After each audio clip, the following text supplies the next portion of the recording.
Iginiit ni Persons with Disability Affairs Office Head Samuel Aquino sa nakaraang punong barangay meeting ang implementasyon ng Ordinance Number 47 Series of 2017 at Resolution Number 678 Series of 2023. Ang Ordinance Number 47 Series of 2017 ay may mandatong paggawa ng PWD Desk at PWD Committee sa bawat barangay na siyang mangangasiwa sa mga programa para sa mga may kapansanan. To ensure that the programs and services and activities related to disability affairs of the barangay are really online with their annual investment plan. Pamumunuan nito ng barangay captain bilang chairperson ng committee, vice chairperson naman ng kagawad na humahalili sa Committee on Women and Family. Kasama ng ilan sa mga miyembro nito, sila ang tututok sa pangangailangan at programa para sa PWDs ng kanilang mga barangay. It is a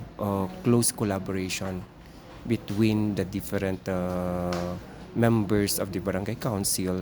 It is no longer purely the business of the person with disability as an organization, but it is a barangay affairs. Bagamat na isabatas na ito noong 2017 pa, ayon sa PDAW, 75% pa lang sa mga barangay ang nagko-comply.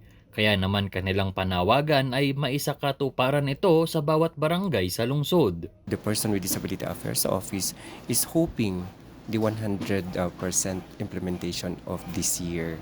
Ang PWD Desk at Committee ay para rin sa ikabubuti ng mga disabled person. Umaasa naman ang PDAW na makakapag-comply ang 128 na barangay ngayong taon. Nico Gatchalian para sa PIO Baguio Balita.